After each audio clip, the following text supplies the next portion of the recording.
sertifikat, tapi surat pencatatan ciptaan. Karena dia asasnya deklaratif. Bisa, ya, kelihatan nggak? Ke Bapak bisa. Kenapa kelihatan? Kelihatan. Nah, ini. Bisa ke Bapak ini, Pak. Bisa. Nah, ini kan, ini buku saya. Kalau ada yang ngaku-ngaku itu buku orang lain, ini kan jelas, udah dicatat. Publishnya 1 Desember 2017 di Jogja. Saya jangka waktu perlindungannya 50 tahun sejak ciptaan tersebut pertama kali dilakukan pengumuman. Ini, cipta. Ya, jadi buku yang merah itu udah saya sudah dicatat sebagai ciptaan saya. Itu kan ya? Nah, seperti itu. Ini contoh hak cipta. Kemudian kita balik lagi. Paham ya itu ya? Jadi nanti di sini ada keterangan namanya, kemudian pemegang hak ciptanya siapa. Ini memang buku saya untuk hibahkan ke Universitas Singapura Bangsa Karawang gitu. Itu berikutnya ada lagi. Nah, kita balik lagi ke materi.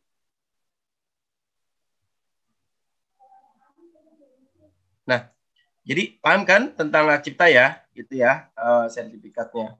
Kemudian di dalam hak cipta itu ada yang disebut asas deklaratif, ya.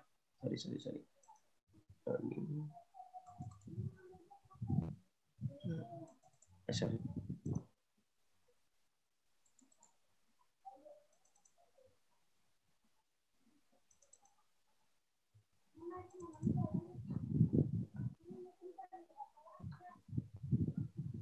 Nah, jadi yang membedakan hak cipta dengan hak paten atau hak lainnya, minggu lalu sudah saya share materinya, dia itu asasnya deklaratif.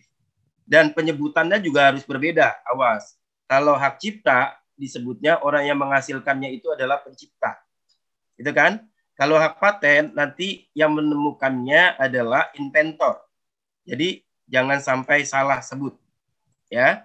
Jadi peristilahan orang-orang haki itu istilah juga beda. Kemudian masa perlindungan hak cipta itu 70 tahun setelah meninggal dunia dan 50 tahun untuk badan hukum.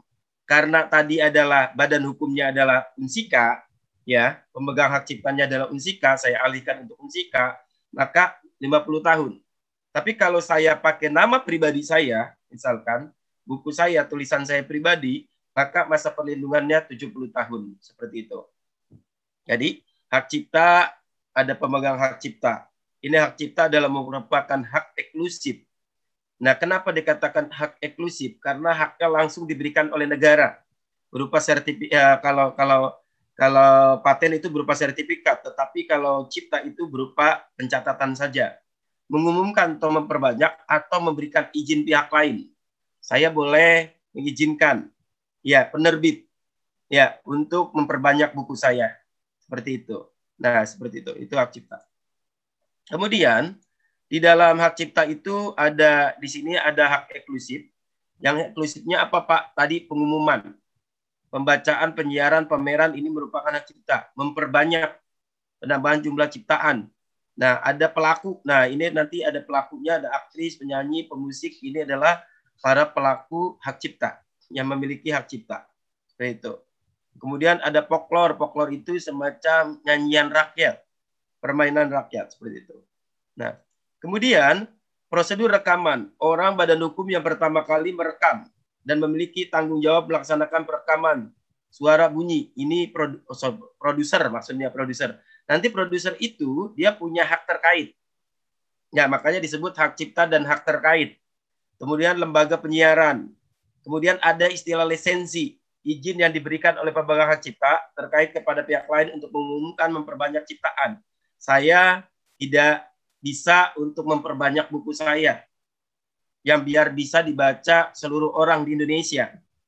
Akhirnya saya memberikan hak cipta saya ya kepada penerbit, lisensikan kepada penerbit, misalkan penerbit memperbanyak, tetapi penerbit juga ada sumbangsi ke saya. Ya, ada perjanjian royalti yang harus saya terima dari setiap buku yang diterbitkan oleh penerbit. Misalkan kesepakatan 10%.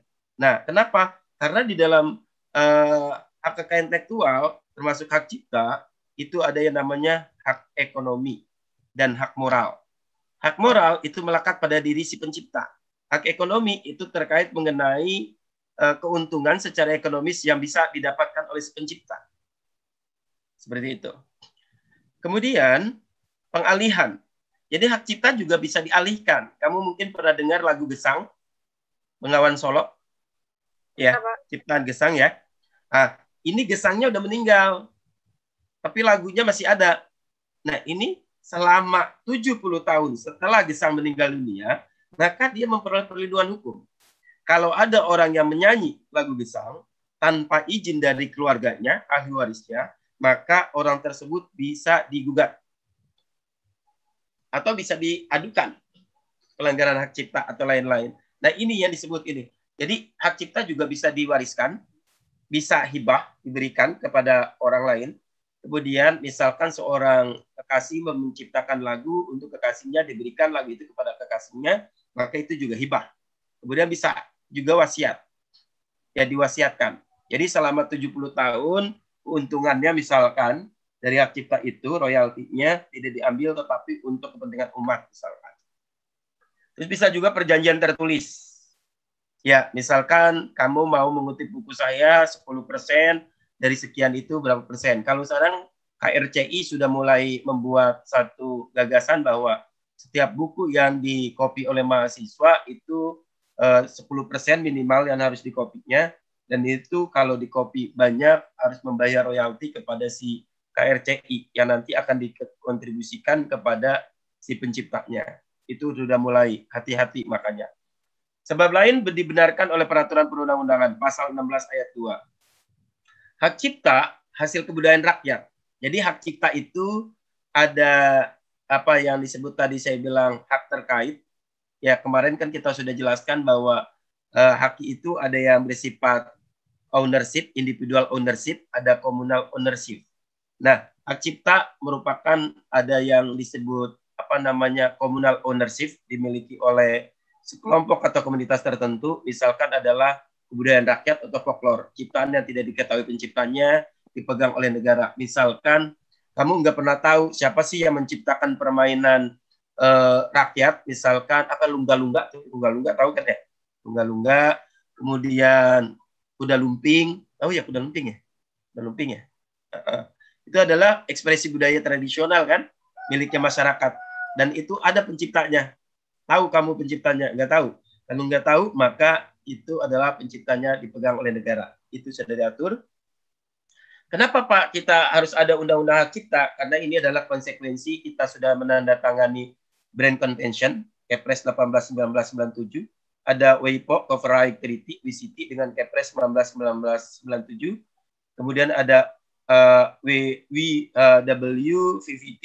WIPO, Procurement and Phonogram Treaty 1996. Ini adalah apa namanya mengenai hak cipta. Kemudian tadi kembali lagi saya ulas bahwa hak cipta itu ada hak moral, ada hak ekonomi. Apa yang dimaksud dengan hak moral? Hak moral itu adalah hak yang melekat pada pencipta, pelaku. Ya, kenapa Pak disebut pencipta atau pelaku? Kalau pelaku namanya contohnya pelaku pertunjukan teater, bukan pencipta teater. Ya, teaternya memang siapa yang menciptakan, tetapi pelaku. Kemudian aktor, kalau saya bilang. Kemudian ada pencipta. Tidak dapat dihilangkan.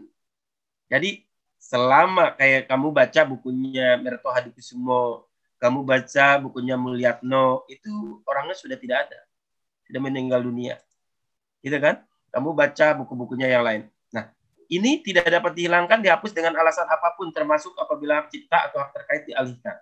Jadi meskipun dialihkan, kayak lagunya Gesang, tetap aja ciptaannya adalah ciptaan Gesang.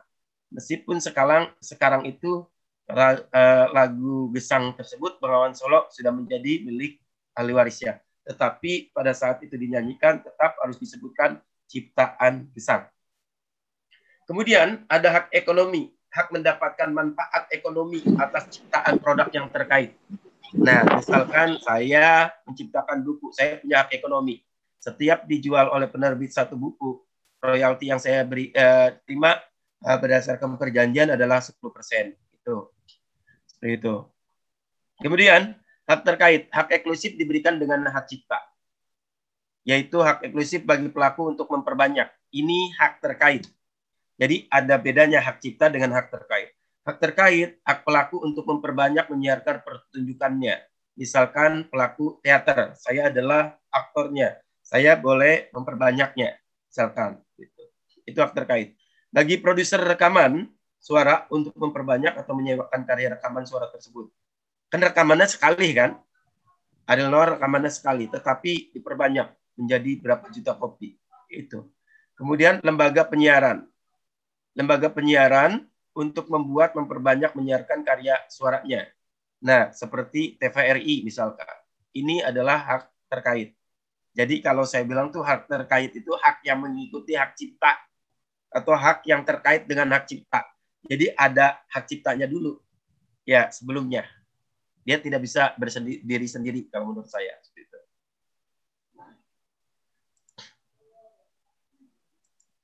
Kemudian pasal 20 hak terkait sebagaimana dimaksud dalam pasal 3 huruf B merupakan hak eksklusif yang meliputi hak moral perilaku pertunjukan.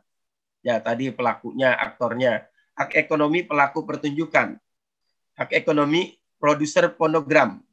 Ya, misalkan dulu kan suka ada itu ya, kaset kepingan CD atau kaset biasa. Nah, itu seperti itu. Kemudian ada lagi hak ekonomi lembaga penyiaran. Jadi TVRI punya, dia menyiarkan pagi, kadang berita itu ada pagi juga, sore ada gitu kan. Itu adalah hak terkaitnya. Berikutnya,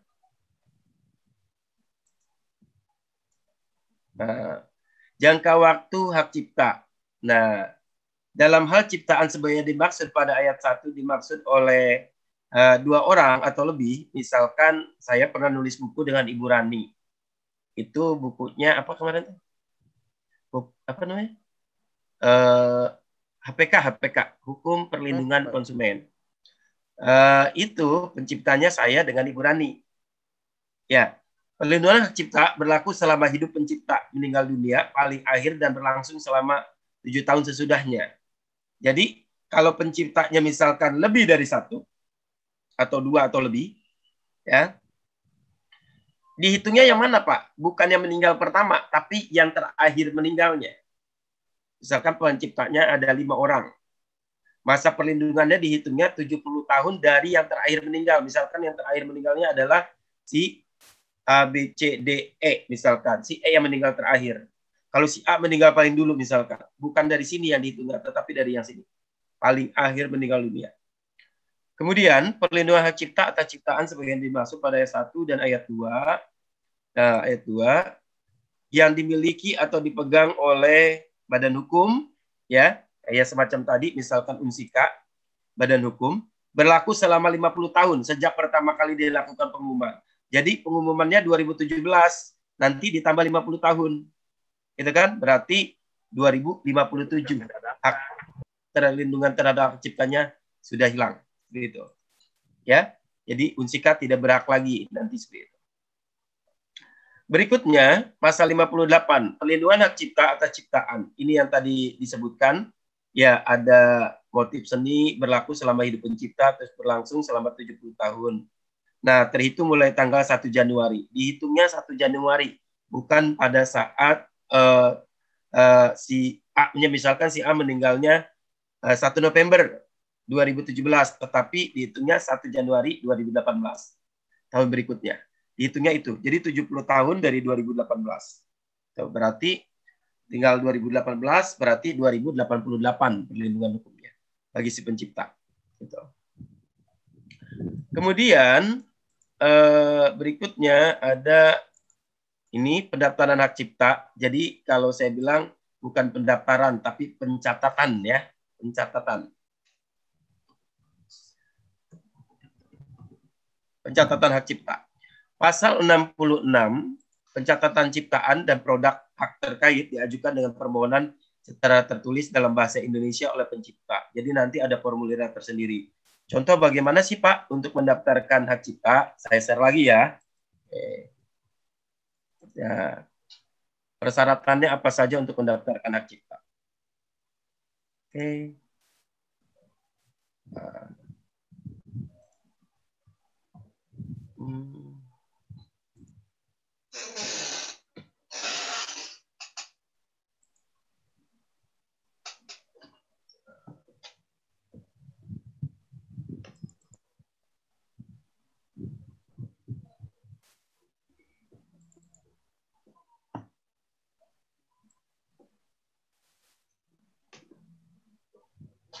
Ini pendaftarannya.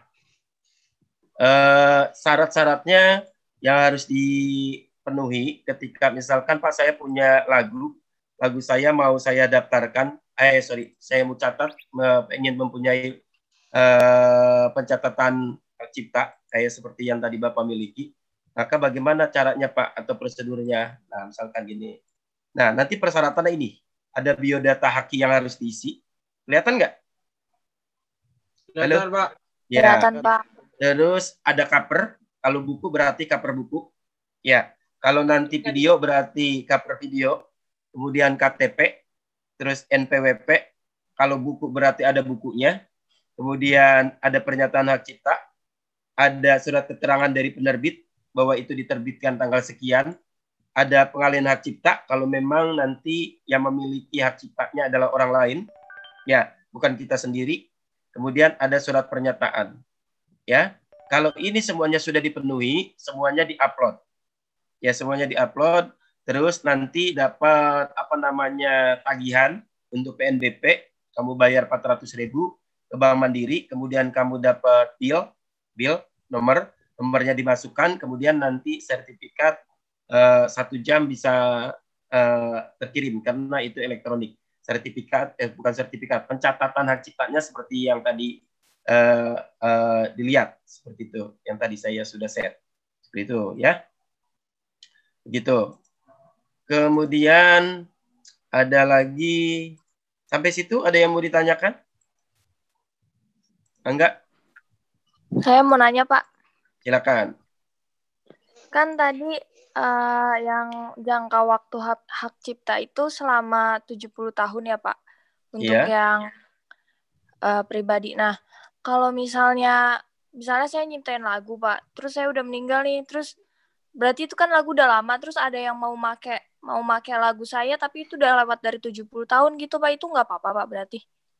Kalau sudah lewat 7 tahun, berarti masa perlindungannya sudah habis. Berarti nggak apa-apa, kalau Pak? Nggak apa-apa. Kayak misalkan, kenapa lagu Rhoma Irama Pak dinyanyiin lagi, terus Rhoma Irama kan dulu pernah konflik dengan Inul ya. Lagu-lagunya tidak mau dinyanyikan oleh Inul kan? Gitu kan? Dan andai pun dia harus menyanyikan itu atau artis siapapun, dia harus dapat izin dulu dari Rhoma Irama. Karena nanti menyangkut hak ekonomi Rhoma Irama. Meskipun lagu itu udah 70 tahun karena Rhoma Iramanya masih hidup, maka masih ada. Tapi kalau Rhoma Iramanya meninggal, kemudian masa perlindungannya adalah 1 Januari setelah dia meninggal, ya tahun berikutnya, maka setelah lewat dari 70 tahun, itu menjadi public domain. Atau saya bilang menjadi milik umum.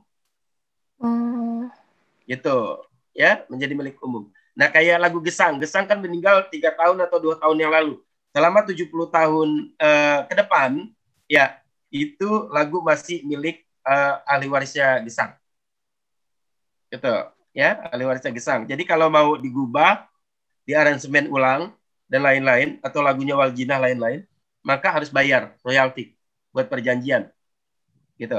Tapi kalau Pak banyak kasus sekarang recover lagu. Ya, betul ya? Itu ya. Yep. Nah, itu beda lagi. Silakan. Paham? Paham, Pak. Ya. Jadi ada masa perlindungannya. Gitu. Jadi masa perlindungannya 70 tahun sesudah terhitung mulai tanggal 1 Juli berikutnya. Gitu kan? Ada lagi? Ya, oke, Pak. Oke, ada lagi? Yang lain? Halo. Assalamualaikum, Pak. Waalaikumsalam. Rinaldi. Iya. Videonya udah ada di. Saya ingin menanyakan, itu kan hak cipta itu kan ranahnya perdata. Itu kenapa hukumannya juga masuk ke ranah pidana, Pak? Nah, ini uniknya orang bisnis. Ini uniknya orang hukum ekonomi. Jadi bidang saya kan dari S2, S3 kan saya lebih ke hukum ekonomi, hukum bisnis. Di S3-nya hukum ekonomi dan saya ngambil haki. Nah, hak paten. Kenapa? Satu, orang bisnis itu harus ngerti hukum. Karena ranah bisnis itu, hukum ekonomi itu masuk ranah hukum administrasi negara dan hukum perdata. Kemudian orang bisnis juga harus ngerti persoalan pidana. Persoalan pidana karena salah bertindak tidak sesuai dengan aturan juga larinya ke pidana. Jadi kalau kamu memang senang semua bidang hukum, ya pengen semua bidang hukum, jagolah administrasinya juga jago, terus perdatanya jago, kemudian lagi pidananya jago, dengan ngambil hukum ekonomi dan bisnis. Karena lebih kompleks. Itu bedanya. Jadi kalau di bidang hukum ekonomi itu, kalau saya bilang mah tidak ada dikotomi. Tapi kalau hukum pidana, udah, dia pasti larinya ya itu. Gitu kan? Kalau hukum pidana, ujung-ujungnya gitu kan? Kalau orang bisnis, orientasinya apa? Keuntungan. Tapi untuk memperoleh untung harus sesuai dengan aturan. Gitu kan? Baik hukum administrasi negara, soal perizinannya, kemudian baik itu soal hukum pidana, ya baik itu soal hukum perdata. Itu orang bisnis. Tetapi kalau orang pidana, ya dia kan kebenarannya kebenaran materi. Dia cukup puas kalau udah lihat orang dipidana. Itu orang pidana, orientasi berpikirnya. Tapi kalau orang bisnis, kalau bisa di luar pengadilan, kenapa harus di dalam pengadilan?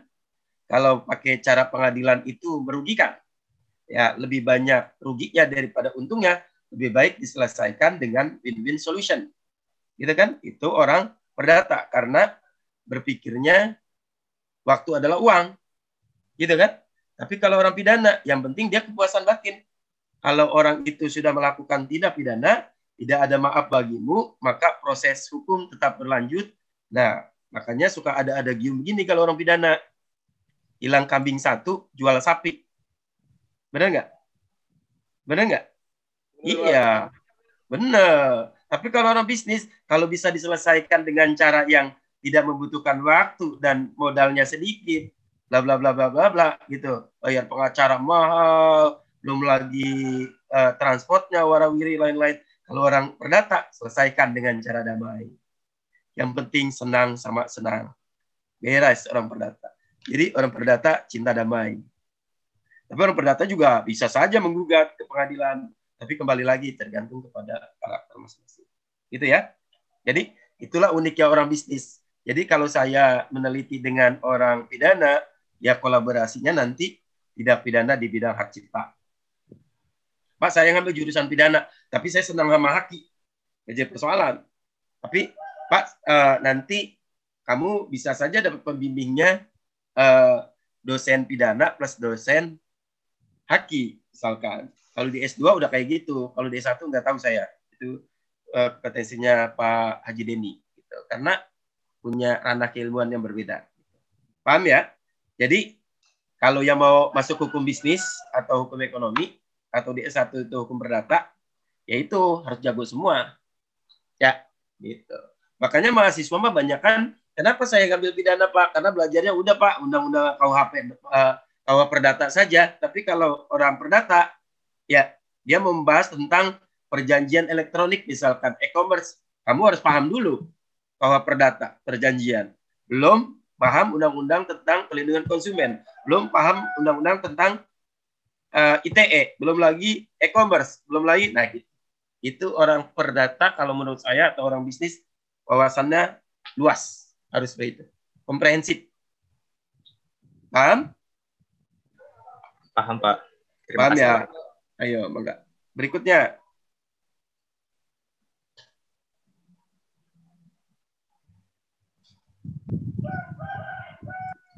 Ruby Pak, menanya tadi Pak. Siapa? Ruby. Silakan. Kita sampai jam berapa? Sampai jam 14.20 Pak. Iya, boleh.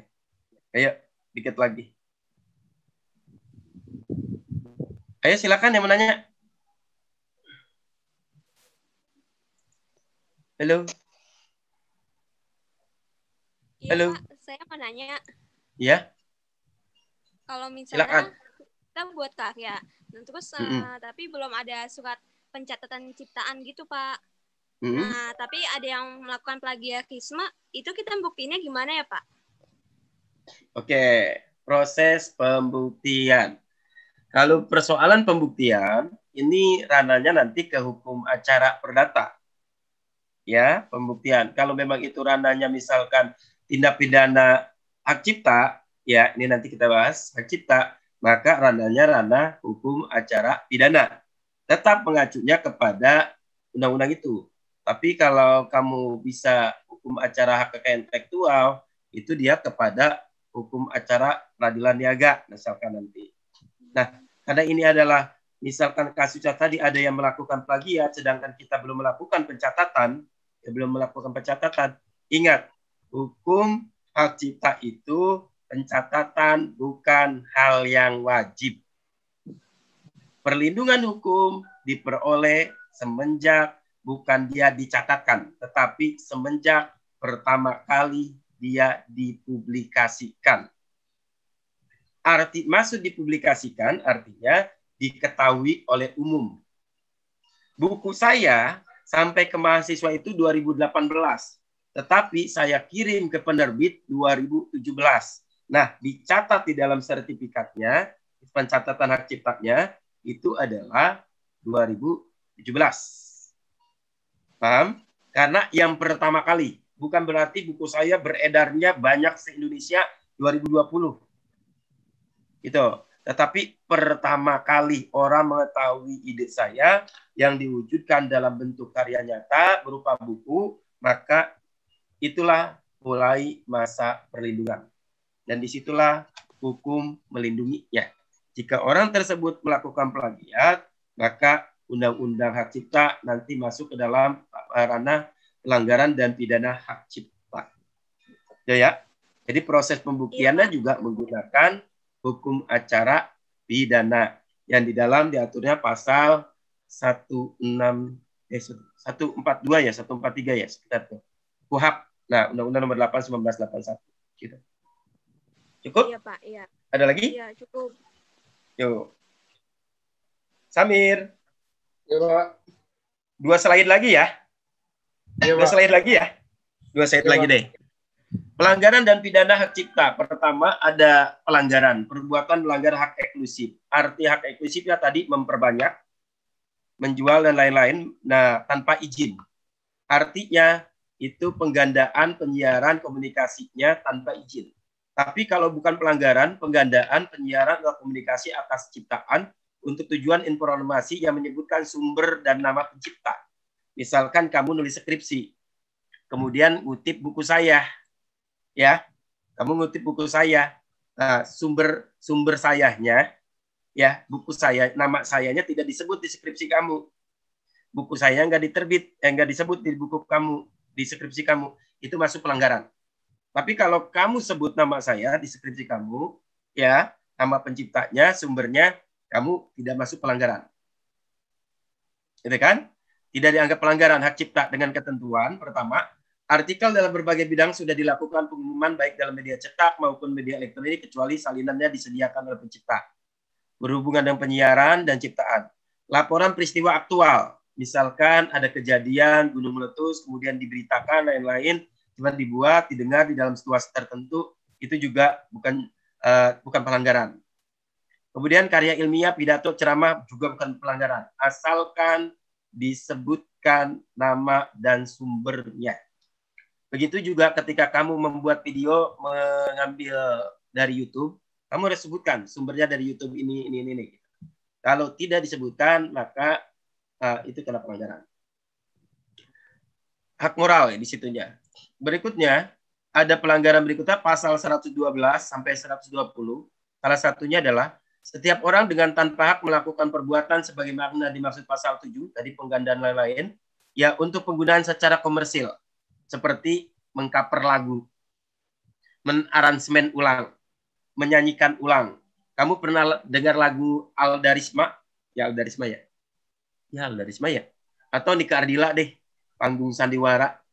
Ya, Pak. Dinyanyikan Ya, lagi Pak. artis berikutnya. Ya, di aransemen ulang. Nah, itu kalau tanpa izin dia merupakan tindak pidana. Diancam dengan penjara paling lama 2 tahun dan atau denda 300 juta rupiah. Gitu. Jadi harus tahu mana batasannya. Oke? Materi hari ini saya rasa cukup. Kalau ada pertanyaan mangga, masih ada waktu 5 menit lagi. Silakan.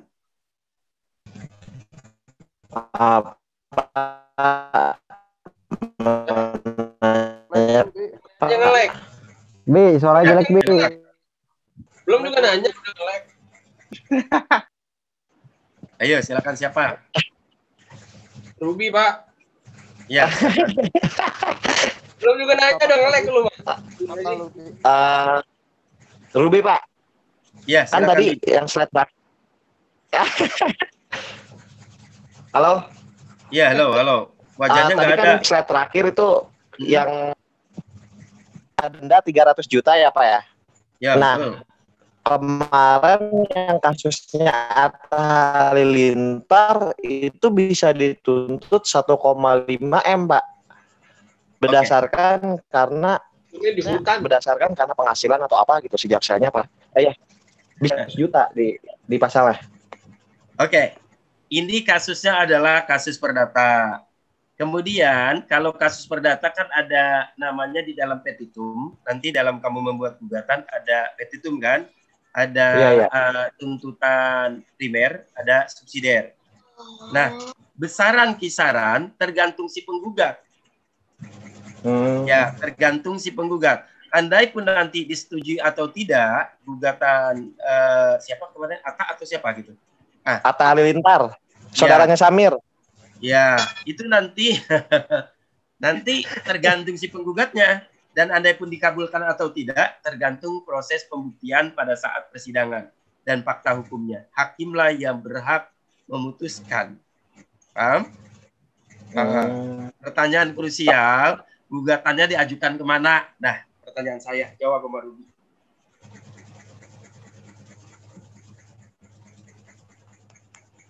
Gugatannya diajukan kemana, Bi? Ke pengadilan, Pak. Jadi Iya, pengadilan. Iya, maksudnya Pengadilan yang masa saya tukar sayur. Pengadilan mana? Oh, ini pengadilan apa namanya? Niaga ya, kalau gitu ya? Ya, betul, pengadilan niaga. Datar otaknya sih, Pak. Enggak, yang saya lihat tuh di apa tuh namanya? Di apa ya, di TV-TV gitu. Jika Atta kalah, Nonton Atta harus TV membayar sih, nonton 1,5 M. Di TV ya, Bi. Iya, Pak. Saya bingung aja. Ya.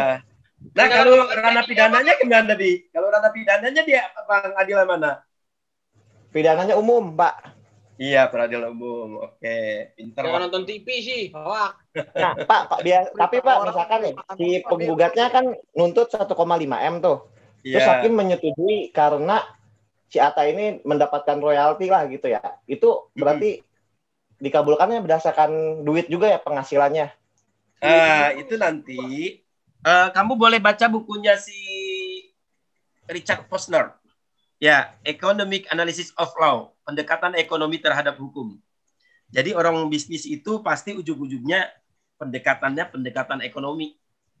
Beda dengan orang pidana. Orang pidana makan pendekatannya penal terus, dia maunya mempidana orang. Benar-benar. Tapi kalau orang bisnis, kalau orang hukum bisnis, ya itu pendekatan ekonomi.